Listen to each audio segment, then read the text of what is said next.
It was a hoax in the sense, I don't think it was a fix in the sense that money was passed, but I don't think that Liston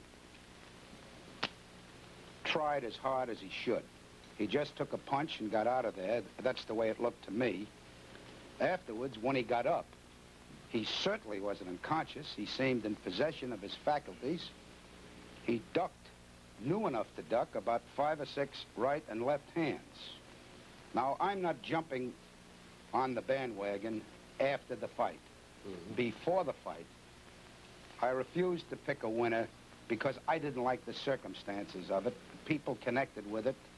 The mere fact that Liston owns 22.5% of the stock in the company that promoted it. They make an excuse that he doesn't really own it anymore, but it's in the name of William Crawford. I asked Sam Margulies, who's connected with the promotion and seems to be Liston's manager, although he denies it, whose name it was in. And he said, William Crawford. And I said, who is William Crawford? And he said, Liston's father-in-law. Hi, Jimmy. I'm going to move from that to Rocky Marciano because, Rock, you and I were seated together right beneath Liston, virtually, where he fell.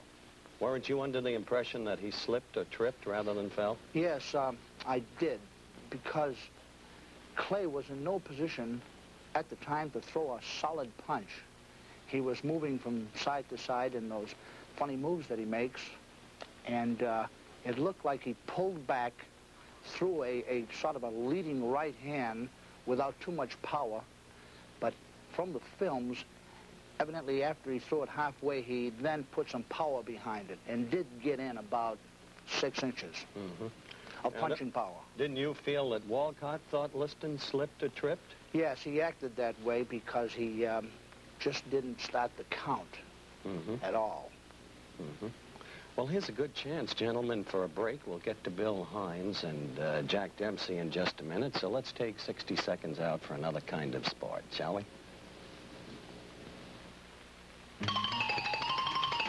This is log rolling, a sport that demands the balance of a tightrope walker, the agility of a tumbler, and the stamina of a lumberjack.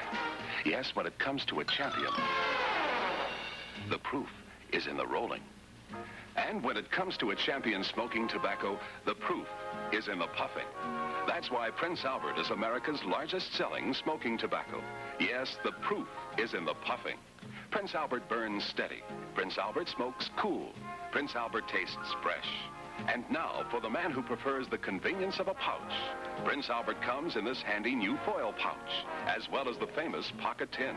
Pouch or tin, the proof is in the puffing. Oh, the proof is in the puffin'. Prince Albert has the flavor most favored in the USA. Try Prince Albert in the handy new foil pouch or famous pocket tin.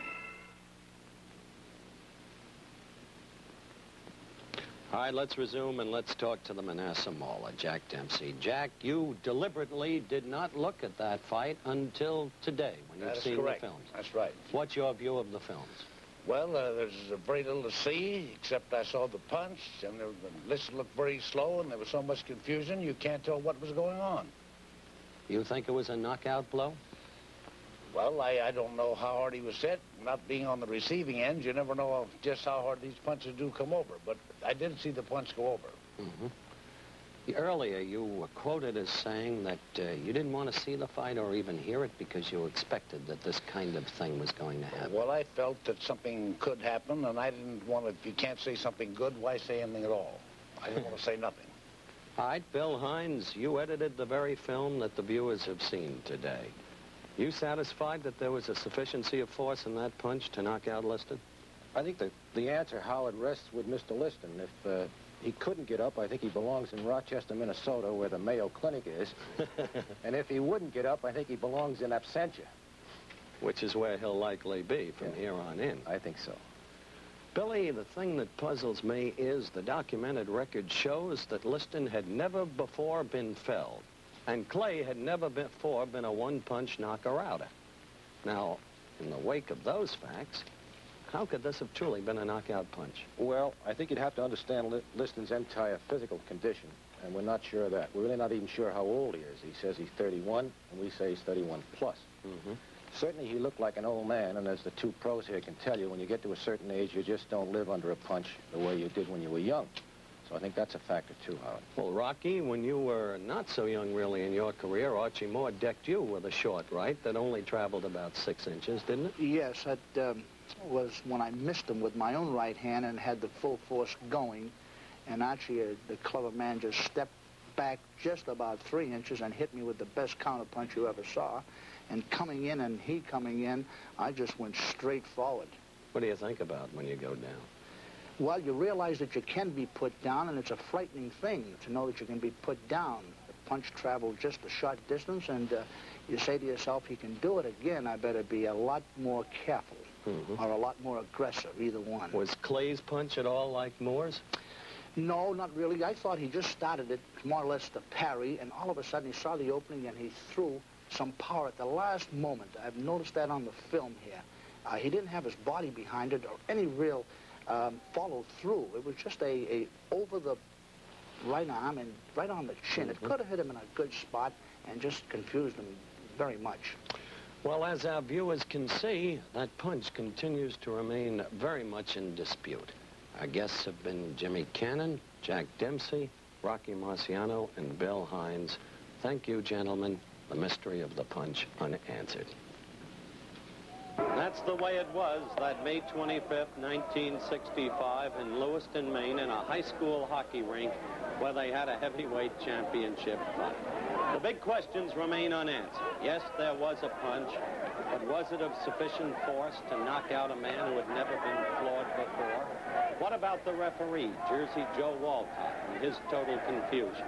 Incidentally, Jersey Joe was invited to appear on the show, but was unavailable.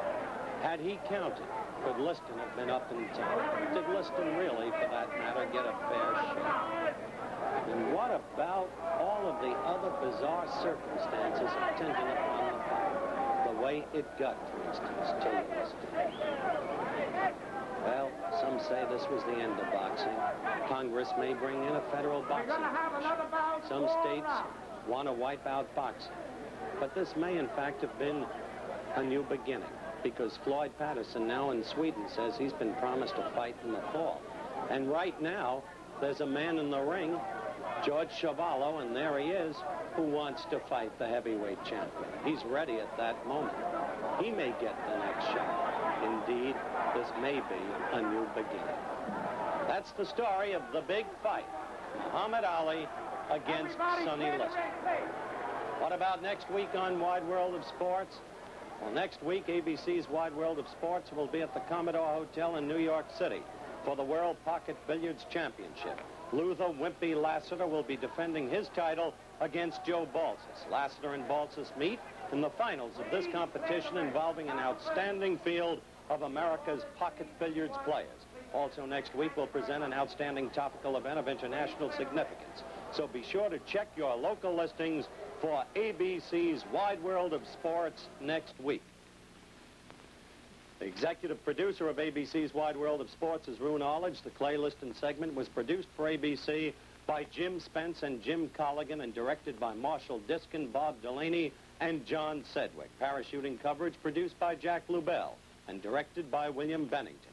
Today's remote pickups were by ABC New York and Hollywood. Nationwide and worldwide travel arrangements for ABC's Wide World of Sports